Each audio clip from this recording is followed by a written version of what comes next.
Chances are if you're in your mid-20s or a little bit older and not a complete burden to your ever-aging parents who think you're a complete fucking failure, you've moved out of home. But the great Australian dream of owning your own home is now completely fucked.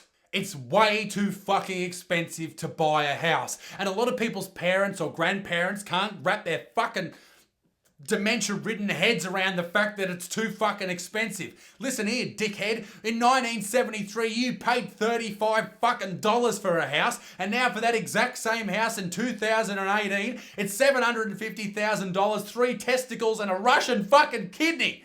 And that's just for the deposit, you fucking aging fuckface. So the simple answer to how to buy a house in 2018 is you fucking can't.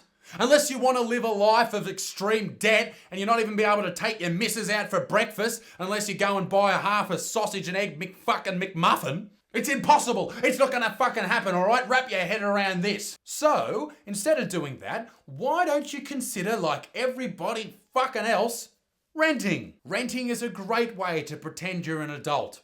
You get a house, you get to be by yourself, and you get to pay exorbitant amount of fees to people you fucking hate. But renting does have its downsides, and they are as follows. Fucking real estate agents. Unfortunately, an integral part of renting is dealing with the biggest pieces of shit on earth, known as real estate agents. Ooh, even that name makes ethical people just shudder in their very being. Now, I'm not talking shit about every real estate agent. I'm just talking about the ones that would, push their grandmother in front of a bus just to get a good commission. I'm only talking about the ones that do mainies in their BMW that has 450,000 kilometers on the clock and is 15 fucking years old. No one gives a shit if you got a luxury car, mate, if you got it for $6,000. I'm only talking about the ones that walk down the main street in their tarot cash suit. Oh, look at fucking me, mate. I got 2 shirts for $99. No one gives a fuck, champ. You did a 3-week course at TAFE to get some certificate that says you can fuck people over for the rest of your career. Congratulations. You worked for 3 years for free for your dickhead fucking boss putting pamphlets in people's letterbox that they just throw out anyway. No one gives a fuck if number 64 down the road sold for $350,000.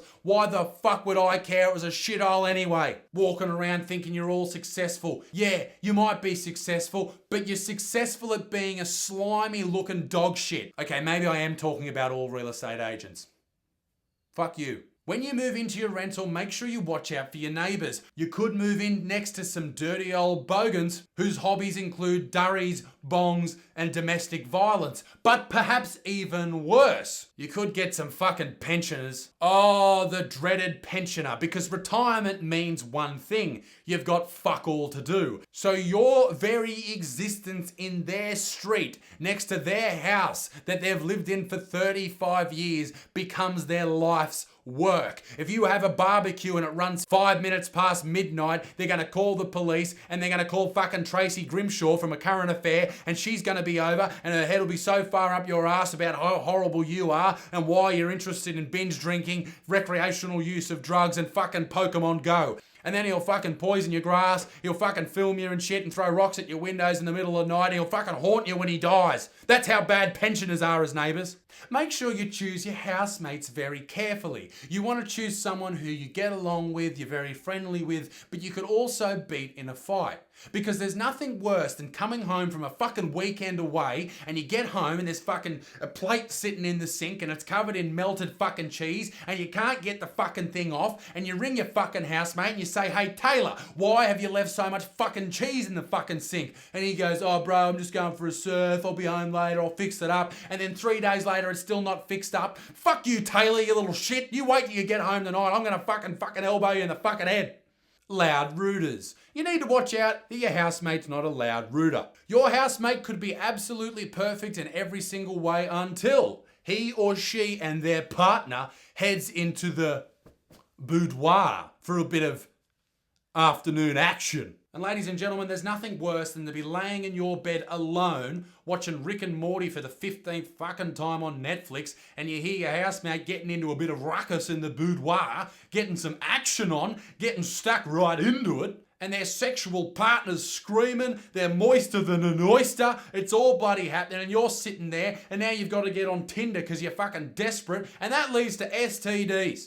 That's what it leads to. That leads to warts on the end of your dick, and you fucking know it, you dirty bastards. Maybe your housemate loves going out in town, and then he loves kicking on when he gets back, and he brings home all his dickhead mates, and now you're stuck at 2 a.m. having a conversation with some carpenter who you've never met, telling about how much he loves fucking putting decks together. No one gives a fuck, mate. You're nailing pieces of wood. Shut the fuck up. The housemate who spends far too long in the shower. You may be thinking that this housemate is just getting extra clean. Well, I've got some news for you. They're masturbating furiously in there. They're ripping the fucking ears off it. Let me tell you that right now. 45 minutes is far too long to clean your feet. They're in there flicking the bean. Let me tell you that right now. Which is fine. Whatever. I don't give a shit. But please don't jizz on the tiles. I don't want to have to wear thongs in my own fucking shower.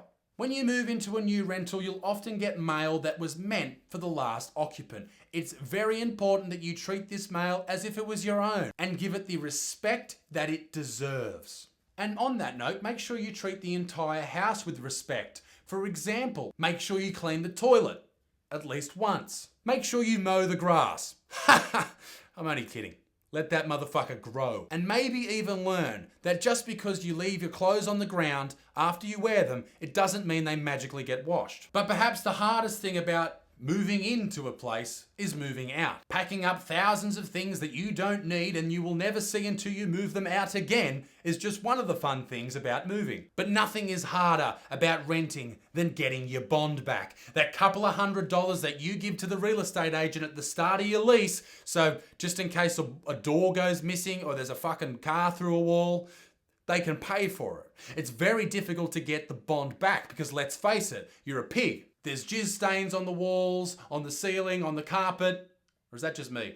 Getting your bond back is like having 20,000 Instagram followers and just posting ass and titty pics and expecting respect from people around you. It's just not gonna happen, you fucking idiot. And then after all that, you have to now look for another place to live. And then you have to start dealing with fucking real estate agents again, and the whole cycle of bullshit continues. If I could offer one piece of advice for this entire process, is don't fucking move out. Stay at home as long as you can. It's horrible when you move out. It's torturous. No one does your washing. Your food doesn't magically appear. Your dick stinks. It's fucking awful. Anyway, be a good motherfucker. Peace in the Middle East. I'm gonna go and fucking clean the house because apparently I have to do that now because I'm an adult. This is fucking bullshit.